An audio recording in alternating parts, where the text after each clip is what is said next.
আসসালামু আলাইকুম প্রিয় ফুটবল ফ্যান্স। কোপা আমেরিকা 2024-এর প্রথম কোয়ার্টার ফাইনালে আর্জেন্টিনা কিন্তু ইকুয়েডরকে টাইব্রেকারে হারিয়েছে 4-2 গোলের ব্যবধানে, যার কারণে কিন্তু আর্জেন্টিনা সেমিফাইনালে পৌঁছে গেছে। কোয়ার্টার ফাইনালের দ্বিতীয় ম্যাচে কানাডা মুখোমুখি হয়েছিল ভেনেজুয়েলার। সেই ম্যাচে ভেনেজুয়েলাকে টাইব্রেকারে 4-3 গোলের ব্যবধানে হারিয়েছে কানাডা। তাই সেমিফাইনালে আর্জেন্টিনার সাথে দেখা হতে যাচ্ছে কানাডার। এই ম্যাচে ভেনেজুয়েলার ফরমেশন ছিল 4-1-4-1 আর ভেনেজুয়েলার এভারেজ রেটিং ছিল 7.08। এই ম্যাচে ভেনেজুয়েলার হয়ে গোলকিপার রাফায়েল রোমো, জন আরাম্বুরু, নাহুয়েল অসোরিও এবং সালমন রন্ডন কিন্তু অসাধারণ ফুটবল খেলেছেন। অসোরিও এবং নাহুয়েলের ডিফেন্সিভ অ্যাবিলিটি সত্যি প্রশংসনীয়।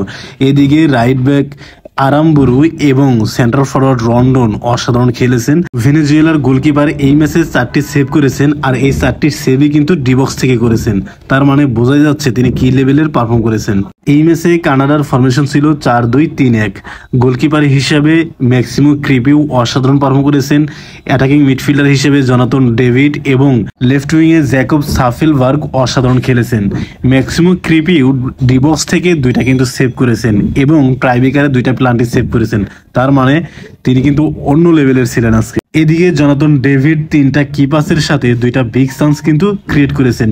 লেফট উইংয়ে জ্যাকব সাফেলবার্গ একটি গোল করেছেন, একটি কি পাস দিয়েছেন এবং একটি বিগ চান্স কিন্তু ক্রিয়েট করেছেন। আর গোলকিপার কিন্তু অসাধারণ পারফর্ম করেছেন, যার কারণে কিন্তু সেমিফাইনালে পৌঁছে গেছে কানাডা। এই ম্যাচে বল পজিশনে এগিয়ে ছিল ভেনেজুয়েলা। তাদের বল পজিশন ছিল 55%, অপরদিকে 45% ছিল কানাডার। কিন্তু এক্সপেক্টেড গোল কানাডার কিন্তু বেশি ছিল 1.87, অপরদিকে ভেনেজুয়েলার ছিল 0.97। আর বিগ চান্স ক্রিয়েট করেছিল কানাডা হচ্ছে 4টি, অপরদিকে ভেনেজুয়েলা কোনো বিগ চান্স ক্রিয়েট করতে পারেনি। এই ম্যাচে দুই দলে কিন্তু টোটাল 16টি করে শট করেছিল। সেইখানে দুই দলের গোলকিপার মোট 6টি সেভ করেছে। ভেনেজুয়েলার গোলকিপার 4টি সেভ করেছে আর হচ্ছে কানাডার গোলকিপার 2টি। এবার সেমিফাইনালের কথায় চলে আসি। এর আগে অর্থাৎ গ্রুপ পর্বে আর্জেন্টিনার মুখোমুখি হয়েছিল কিন্তু এই কানাডা। আর্জেন্টিনার সাথে এই কানাডা কিন্তু 2-0 গোলে হেরে গিয়েছিল। আর সেই ম্যাচে লাউতারো মার্টিনেজ এবং হুলিয়ান আলভারেজ কিন্তু অসাধারণ খেলেছিলেন। তারা দুজনে কিন্তু গোল করেছিলেন, যার কারণে কোপা আমেরিকার প্রথম ম্যাচে আর্জেন্টিনা কিন্তু হারিয়েছিল 2-0 গোলে কানাডাকে। সেই ম্যাচে লিওনেল মেসি কিন্তু 2টা বিগ চান্স ক্রিয়েট করেছিলেন এবং একটি কিন্তু অ্যাসিস্টও করেছিলেন। এই সেমিফাইনালে আর্জেন্টিনার ভয়ের কারণ হচ্ছে আলফানসো ডেভিস, সাফেলবার্গ এবং জনাতন ডেভিড। এদের খেলায় যে স্পিড, এই লেভেলের স্পিড নিয়ে কখনোই কিন্তু আর্জেন্টিনা খেলে না, যার কারণে কিন্তু আমরা কোপা আমেরিকার প্রথম ম্যাচে রাইট ব্যাক মোলিনা এবং লেফট ব্যাক আকুনিয়াকে কিন্তু অনেকটাই ভুগতে দেখেছি।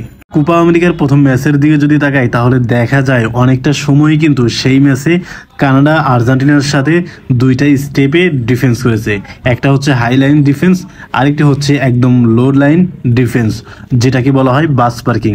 এই বাস পার্কিং যদি কোনো টিম আর্জেন্টিনার সাথে করে তাহলে কিন্তু আর্জেন্টিনার সেই ম্যাচটা কঠিন হয়ে যায়। গ্রুপ পর্বে লাউতারো মার্টিনেজ, হুলিয়ান আলভারেজ গোল করেছেন এবং কোয়ার্টার ফাইনালে গোল করেছেন লিসান্দ্রো মার্টিনেজ এবং টাইব্রেকারেতেও অসাধারণ পারফর্ম করেছেন গোলকিপার ইমিলিয়ানো মার্টিনেজ। কিন্তু এই সেমিফাইনালে লিওনেল মেসির করে দেখাতে হবে, কারণ এ পর্যন্ত এই কোপা আমেরিকায় লিওনেল মেসি কিন্তু আহামরি কোনো পারফর্ম করতে পারেননি।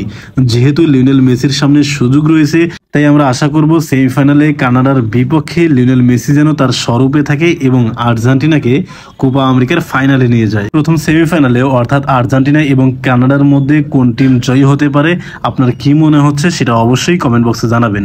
ধন্যবাদ।